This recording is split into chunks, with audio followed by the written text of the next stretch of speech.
If there's an area the Orioles appear most willing to trade from, it's their bullpen, which has long been the team's most established strength.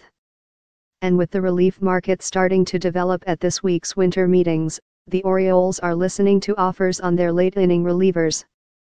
There might not be a team that has a better core of late-inning arms, one of the best closers in the game in Zach Britton, a top setup man with closing experience in Brad Brach, a proven veteran submariner in Darren O'Day, and a closer in waiting in Michael Givens.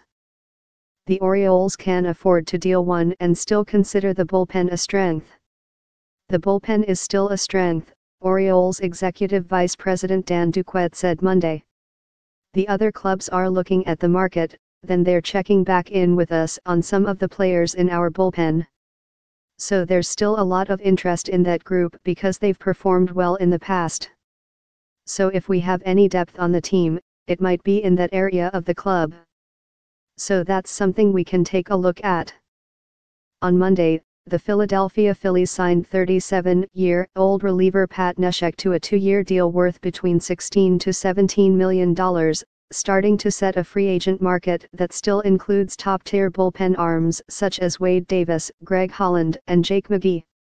Still, this year's reliever market isn't last year's, when Aroldis Chapman, 5 years, $86 million, Kenley Jansen, 5 years, $80 million, and Mark Melancon, 4 years, $62 million, netted huge contracts in free agency. That should play to the Orioles' favor, and while the team has often been hesitant to go through with big deals in recent years, like their 11th hour backing out of a deal to send Britton to the Houston Astros at this year's non-waiver trade deadline, they can afford to have lofty demands to move one of their relievers. That's why the rumored Brach for Matt Harvey deal doesn't have many legs, at least from the Orioles' perspective, according to sources. Though dealing for Brach would only be a 1-year rental, he is younger, cheaper, and has more closing experience than Neshek, who has been used mostly as a setup arm. As I wrote over the weekend, Brach's market should flourish as teams see him as a value closing option. This won't be the first time you hear his name in the off-season. Britton will also continue to be mentioned in rumors, especially among teams in the running for Davis or Holland. Britton's injury-plagued season means he's projected to make $12.2 million next year, which at this point is likely less than the salary Davis would command.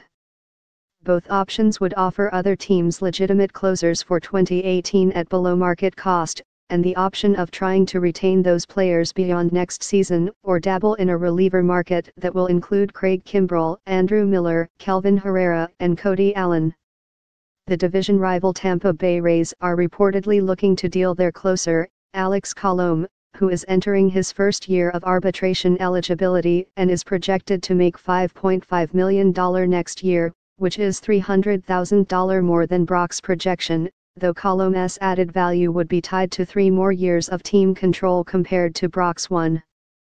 O'Day is still owed $18 million over the next 2 seasons, which is a large sum, but Givens still has 1 more pre-arbitration season next year before he starts making more through the arbitration process.